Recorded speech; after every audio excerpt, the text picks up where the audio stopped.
Efesus 4 ayat yang ke-8. Itulah sebabnya kata Nas, tatkala Yesus naik ke tempat tinggi, Yesus membawa tawanan-tawanan. Yesus memberikan pemberian-pemberian kepada manusia. Jadi dari ayat tersebut memberikan pengertian yang Yesus buat saat naik ke surga. Yesus itu melepaskan belenggu-belenggu. Yang artinya saudara dan saya dikehendaki oleh Tuhan Yesus mengalami kemerdekaan. Tuhan Yesus tidak mau saudara dan saya itu dibelenggu. Jadi peristiwa kenaikan Tuhan Yesus, Paulus berkata kepada jemaat di Efesus, saat Yesus ini naik ke surga, terangkat naik ke surga, Yesus membawa tawanan-tawanan. Yesus tidak mau saudara dan saya ini dibelenggu. Tetapi secara fakta hari-hari ini banyak orang itu dibelenggu. Contoh, dibelenggu dengan kemalasan. Bisa tidak saudara? Bisa. Bisa. Oleh karena masa-masa pandemi, ya kita menjadi malas di dalam segala hal, terutama di dalam kerohanian kita. Tuhan tidak mau kita itu malas. Ada banyak orang dibelenggu dengan apa? Kepalsuan. Keluar masuk gereja, tapi masih banyak kepalsuan di dalam kehidupannya. Ya, Tuhan tidak mau kita itu menjadi pribadi yang palsu. Dibelenggu dengan apa? Kebencian, kemarahan, kekecewaan, kepahitan, keegoisan. Apalagi bimbang, cemas, khawatir, takut, apalagi keminderan, ketergantungan obat, ketergantungan dengan rokok, itu belenggu loh saudara.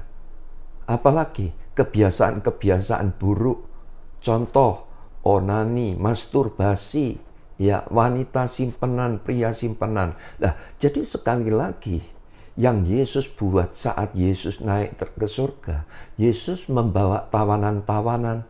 Tuhan Yesus mengingatkan supaya setiap saudara dan saya jangan sampai kita ini dibelenggu. Tuhan Yesus sungguh-sungguh kita sebagai murid dikehendaki mengalami kemerdekaan. Dan bahkan Paulus juga berkata kepada jemaat di Efesus, tatkala Yesus naik ke tempat tinggi yaitu ke surga, Yesus juga memberikan pemberian-pemberian. Apa yang diberikan oleh Tuhan Yesus kepada saudara dan saya? Buah-buah roh.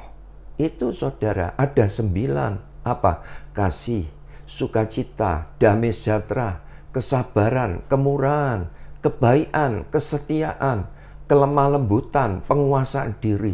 Nah, itu harus senantiasa ada di dalam pribadi saudara dan saya sebagai anak-anak Tuhan. Terus mengalami upgrade, terus mengalami update, mengalami peningkatan.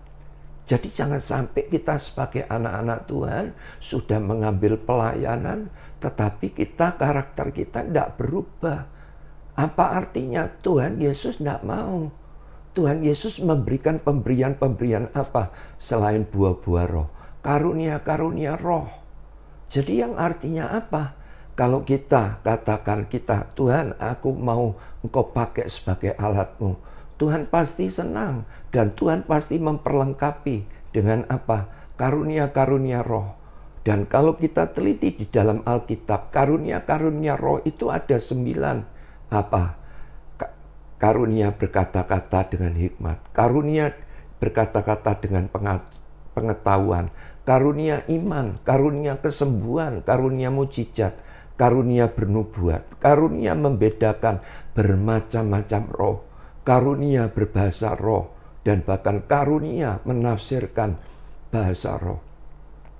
Jadi kalau kita itu sungguh-sungguh minta kepada Tuhan, Tuhan akan tambah-tambahkan. Guna apa? Untuk memperlengkapi. Jadi yang Yesus buat saat Yesus terangkat naik ke surga, Yesus itu melepaskan belenggu dan memperlengkapi saudara dan saya. Jadi itu sebabnya Yesus yang sudah membawa setiap yang menawan kita, berarti belenggu itu sudah dilepaskan.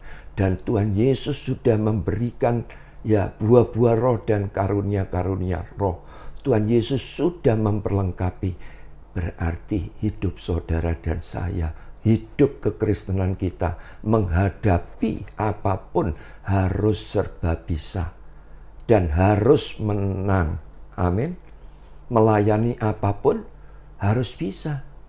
Jadi jangan sampai kita dipercayakan ya ini dan itu kita bilang tidak bisa. Oh, Tuhan tidak mau. Tuhan mau kita itu menjadi pelayan yang serba bisa. Menghadapi masalah apapun, kita juga harus bisa dan harus menang. Saya berdoa, saudara, melalui kebenaran firman ini, kita menangkap, kita mengerti, dan kita mau praktekkan di dalam kehidupan kita. Tuhan tidak mau kita itu dibelenggu. Tuhan sudah memperlengkapi kita. Menghadapi apapun, kita harus bisa dan harus bisa menang. Tuhan Yesus memberkati.